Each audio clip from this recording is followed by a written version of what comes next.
बिस्मिल्लाहिर्रहमानिर्रहीम। अस्सलाम वालेकुम। मैं हूं नबीला बशीर और मैं आपको गोहर पब्लिशर्स में खुशामदीद कहती हूं।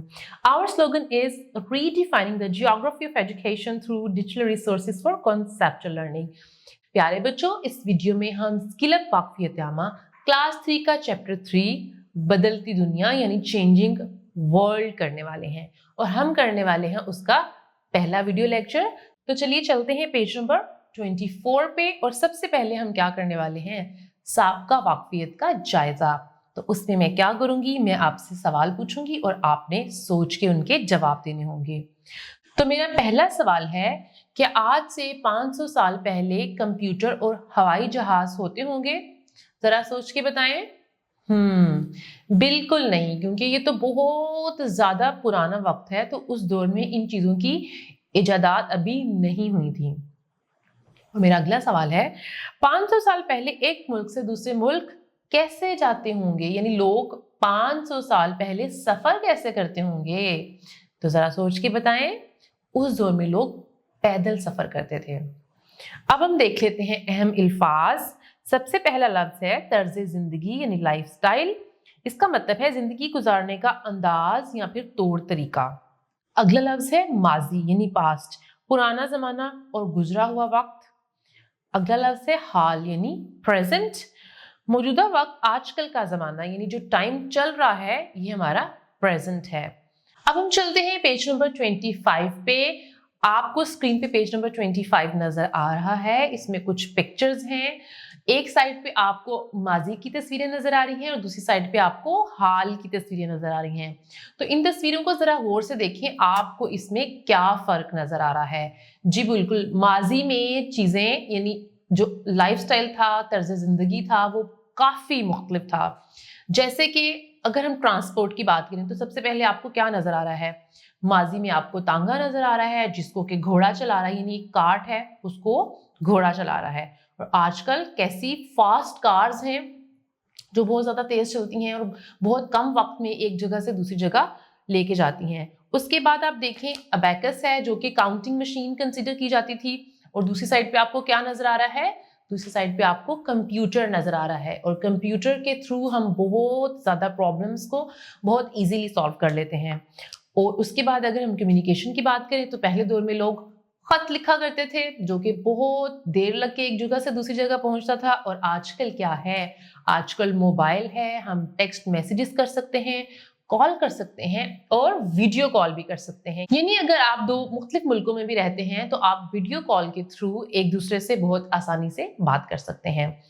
और अगली तस्वीर में देखिए आपको दो मुख्तलिफ तरह के घर नजर आ रहे हैं। एक घर क्या है, बिल्कुल कच्चा है, और दूसरा घर बिल्कुल खूबसूरत और फुल ऑफ लग्जरीज यानी हर तरह की सहूलियात के साथ, जैसे आजकल के घर हैं। तो पुराने दौर में घर कच्चे हुआ करते थे और आजकल क्या है, double storey even triple storey घर हैं जो कि बहुत ही खूबसूरत हैं।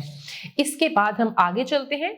माजी में जिंदगी आज की निस्बत मुख्तलिफ और सादा थी, लेकिन आज की जिंदगी में बहुत सी चीजों का इजाफा हो चुका है। अब हम देख लेते हैं रिहायश यानी रेजिडेंस।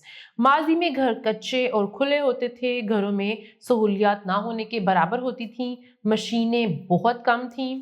आज के घर पक्के और मजबूत हैं, घरों में geyser, AC, washing machine, heater, microwave oven और फ्रिज वगैरह आम पाई जाती है। जैसे कि आप तस्वीर में देख सकते हैं, एक घर कच्चा है और उसमें आपको किसी किस्म की कोई सहूलत नजर नहीं आ रही, और दूसरी साइड पे जो देखेंगे वो बहुत ही खूबसूरत और मॉडर्न हाउस है जिसमें हर तरह की फैसिलिटी मौजूद है।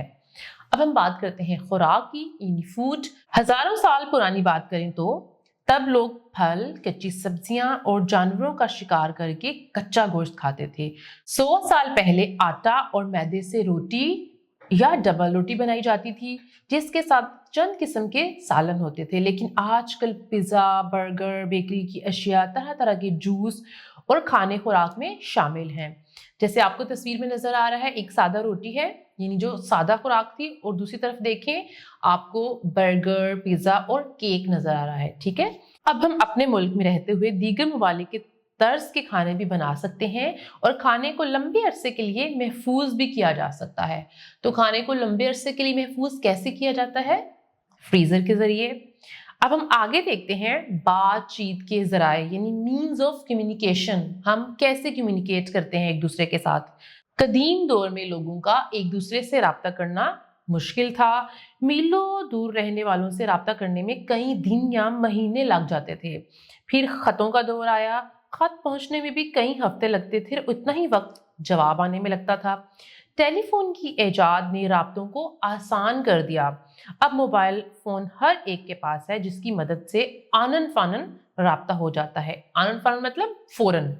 मोबाइल फोन की मदद से किसी को पैगाम भी भेजा जा सकता है और वीडियो कॉल भी की जा सकती है, जैसे कि मैंने आपको पहले भी बताया था। अब आप जरा पेज नंबर 27 पे देखें, आपको कुछ तस्वीर नजर आ रही हैं। एक खत है, ठीक है, जो कि पुराने दौर में इस्तेमाल होता था। फिर उसके बाद लैंडलाइन का जमाना आया, जब हम टेलीफोन किया करते थे जो कि वायर से कनेक्टेड होता था। और अब कौन सा जमाना है? अब है फोन यानी मोबाइल फोन का जमाना, जिसके साथ किसी किस्म की केबल या वायर अटैच नहीं होती, आप उसको कहीं पे भी अपने साथ लेके जा सकते हैं। तो ये क्या है? बहुत ज्यादा मॉडर्न स्टाइल है कम्युनिकेशन का। अब आगे देखते हैं लिबास। जब कपड़ा नहीं था तो इंसान जिस्म ढांपने के लिए पत्ते बांधते थे। फिर कपड़ा इजाद हुआ। माजी में ये हाथ से बनाया जाता था। धागा मोटा होने की वजह से लिबास मोटा दस्तयाब था। अब मशीनों की मदद से बारीक और नफीस कपड़ा बनता है। अब कई किस्म का कपड़ा और ढेरों इकसाम के लिबास दस्तयाब हैं, जिनमें दफातर, तैराकी, वर्जिश, तकरीबात वगैरह के लिबास शामिल हैं। तो आप जरा तस्वीर को देखें। सबसे पहले आपको क्या नजर आ रहा है? शलवार कमीज, ठीक है। उसके बाद पैंट कोट, उसके बाद क्या है? तैराकी का सूट यानी जो हम स्विमिंग के लिए यूज करते हैं, और उसके बाद वर्जिश का सूट यानी जिसको हम ट्रैक सूट बोलते हैं। जी बच्चों, अब आप क्या करेंगे? अब आप इस लेसन को एक बार रिवाइज कर लेंगे, और अगर आपको किसी चीज़ की समझ नहीं आई तो आप किसी बड़े से या अपनी टीचर से भी पूछ सकते हैं। वीडियो देखने का बहुत शुक्रिया। अपना बहुत सा ख्याल रखिएगा। अल्लाह हाफिज़।